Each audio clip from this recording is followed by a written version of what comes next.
Hello everybody, hey, what's your today? And today I'm going to be doing a review on the Halo Reach Series 6 Elite Zealot. I know you can either call it zealot, whatever, it doesn't really matter, but zealot is the right way to pronounce it.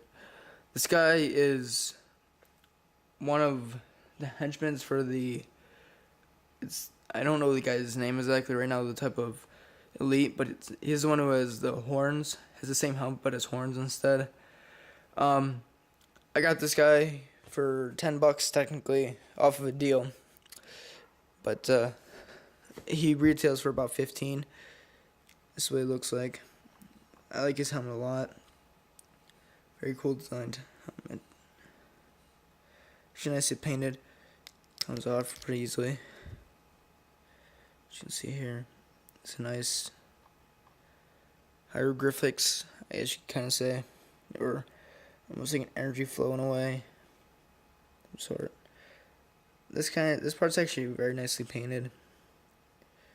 For the rest of the figure, I can't say it speaks the same. So put the helmet over there. The guy real quickly. So here's the zealot. You can see here's his face.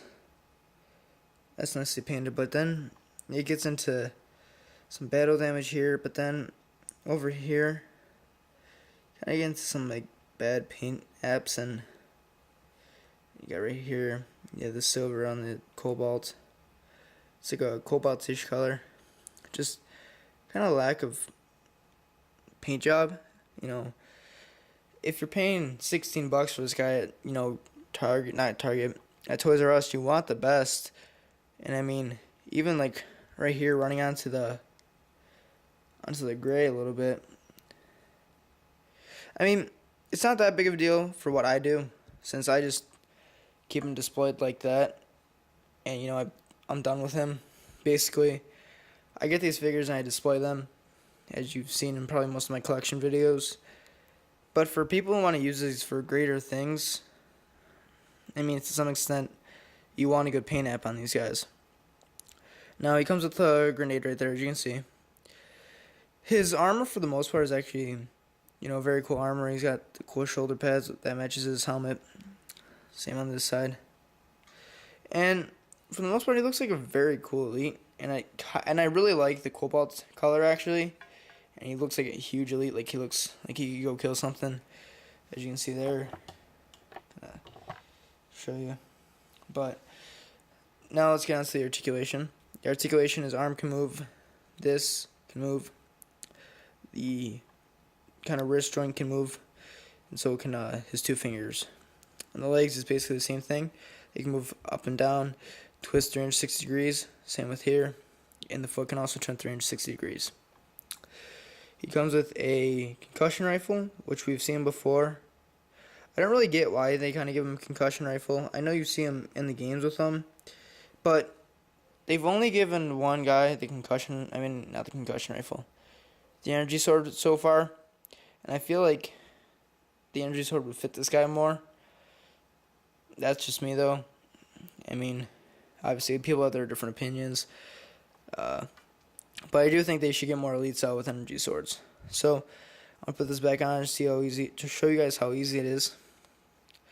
You just kind of place it right there.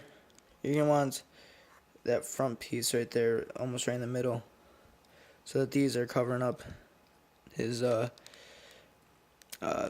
mandibles, you can call them.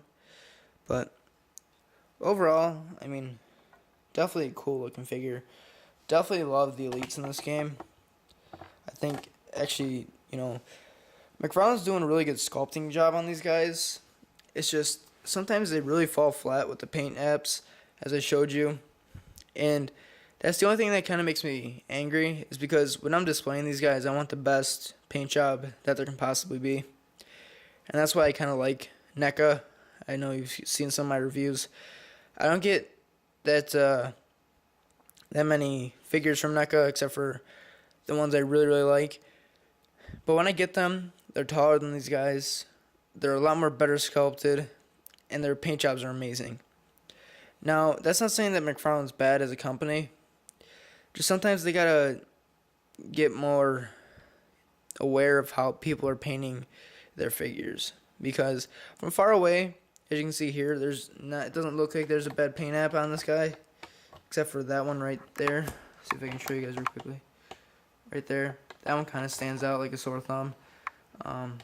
But other than that, this guy's definitely amazing, definitely worth the money if you can find him at Target.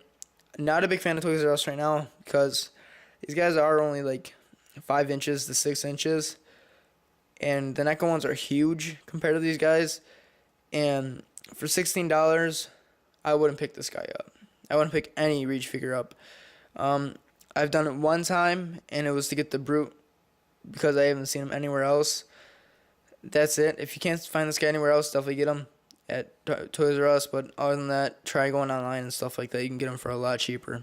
So that's it for the review. Hey there, Reviewer, saying see ya.